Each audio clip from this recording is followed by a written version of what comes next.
2 రోజుల నుంచి చూస్తున్నా. సరే వార్తలో రాయరు గానీ, ఎడిటోరియల్ కాలంలోనో లేకపోతే రాధాకృష్ణ గారి దీంట్లోనో రాస్తారేమో అంటే అస్సలు టచ్ చేయలే.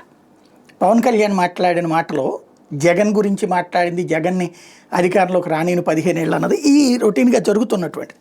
మొన్న మాట్లాడిన దాంట్లో కీలకమైనటువంటి పాయింట్ ఏంటంటే, అంతకుముందు లోకేష్ చెప్పుకొచ్చారు.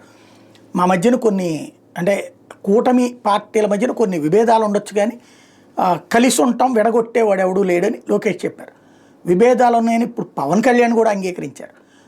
అది ఆయన ఏమన్నారు, అభిప్రాయ భేదాలు అన్నారు లోకేష్. ఈయన విభేదాలు ఉన్నాయి అని చెప్తూ అట్ ద సేమ్ టైం మేమైతే 15 ఏళ్ళు గట్టిగా ఉండాలని కోరుకుంటాం, తెలుగుదేశం వాళ్ళు జనసేన బీజేపీని కలుపుకెళ్ళాలి, ఎందుకు అంటే ముగ్గురు కలిస్తేనే అక్కడ బలం, గుప్పెట మోస్తేనే బలం, గుప్పెట విప్పితే ఏముండదు. ఏకలవ్యుడిని అక్కడ ఉటంకించారు. ఏకలవ్యుడిది చాలా శక్తివంతుడే, బొటన వేలిపోతే శక్తి పోయింది. అంటే ఇప్పుడు జనసేన బీజేపీలు బొటన వేలు కింద చూడాలా, లేకపోతే కనుక బలం చూడండి మేము లేకపోతే మీరు లేరన్నది చూడాలంటే ఖచ్చితంగా 2 వెర్షన్స్ ఉన్నాయి. తెలుగుదేశం వల్లనే జనసేనకి 21 వచ్చినాయి, బీజేపీకి 8 వచ్చినాయి. తెలుగుదేశం వల్లనే జనసేనకి 2 ఎంపీలు వచ్చినాయి, బీజేపీకి 3 ఎంపీలు వచ్చినాయి. ఇది నిజం. At the same time Janasena వల్లనే తెలుగుదేశం విజయం సాధించింది, బీజేపీ జనసేనల కూటమి వల్లనే తెలుగుదేశం విజయం సాధించింది. ఇది నిజం. ఇది ఇక్కడ కీ పాయింట్. వీళ్ళు లేకపోతే వాళ్ళు, వాళ్ళు లేకపోతే వీళ్ళు కష్టం.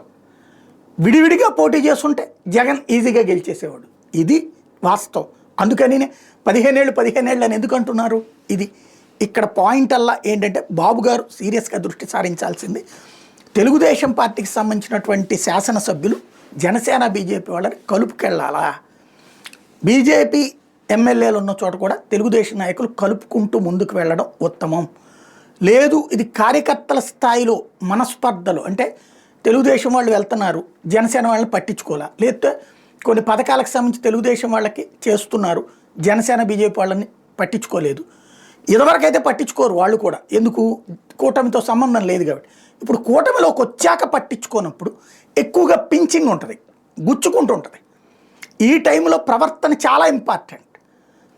సాదరంగా ఆహ్వానించి వెంట పట్టుకెళ్ళడం అన్నటువంటి తేడా వచ్చిందంటే కనుక అది కార్యకర్త స్థాయిలో వచ్చే అసంతృప్తే ఇప్పుడు పవన్ నోట ఆ మాట రప్పించడానికి కారణమైంది.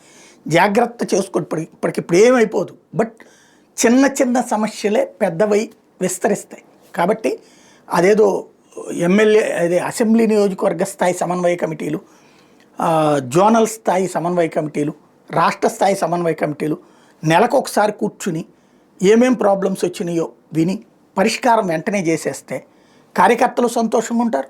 అందరికీ న్యాయం జరిగినప్పుడు కూటమి 15 ఏళ్ళేంటి, 25 ఏళ్ళేంటి, 50 ఏళ్ళైనా ఉండొచ్చు. ఒకసారి ఆలోచించుకుంటే బెటర్.